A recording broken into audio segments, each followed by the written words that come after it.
here joined with the Superintendent of the Kansas Highway Patrol, Mr. Herman Jones. How are you doing today? I'm doing fine there. Made it through what little bit of fog we had on the street there. Oh yeah, was it really impairing? Or It really isn't, but just you need to watch where the low spots are and also where there's a water, like a river or something like that. Of But course. you go slow.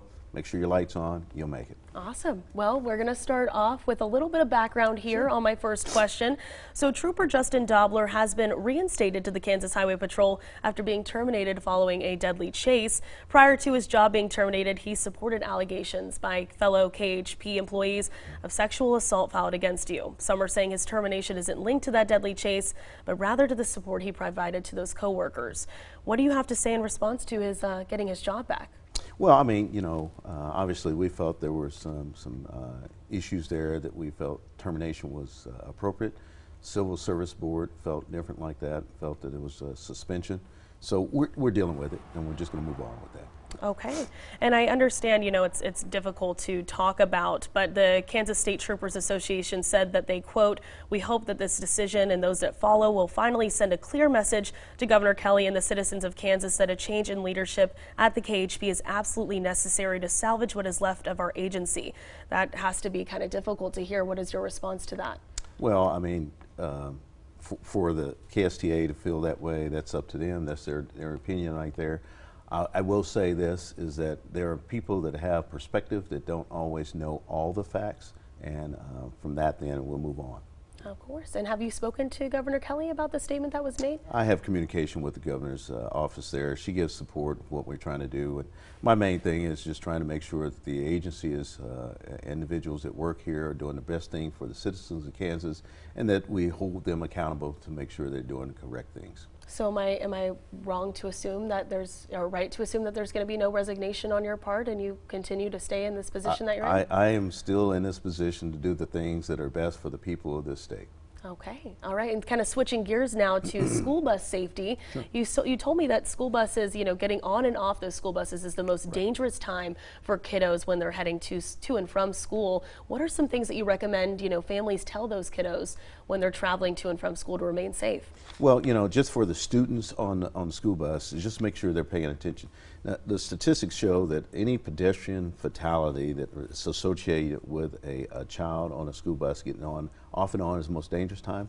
The one thing is 5 to 7 years old. They're new to riding a bus, trying to get acclimated to that.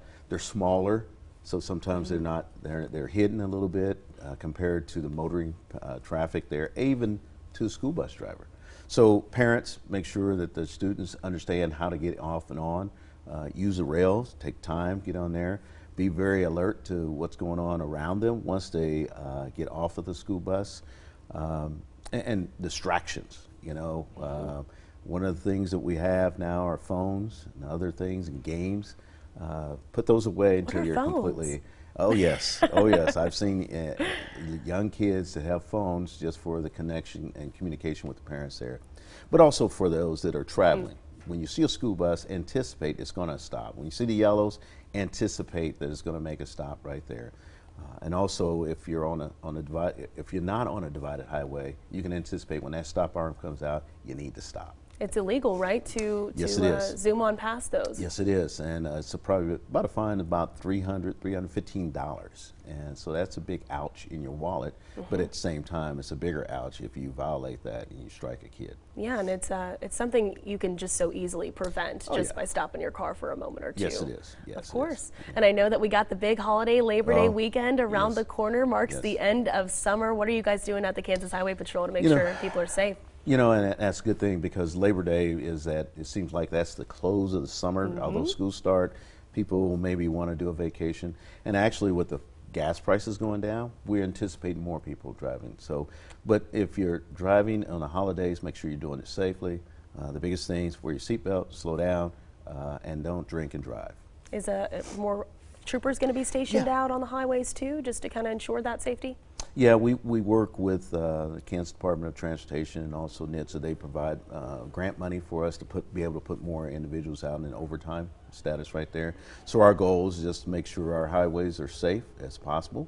We're looking for those that are in violation of those statutes that we talk about. But basically, we'll just make sure that people are very conscious very conscientious about their driving and make sure they arrive to their destination safely. So that's kind of our overlapping theme today is just Yes. be conscientious when you're driving, whether that be stopping for a school bus and not drinking and driving, right? Exactly. All right. Exactly. Well, thank you so much for joining me here today. That was Thank you. Mr. Herman Jones with the Kansas Highway Patrol.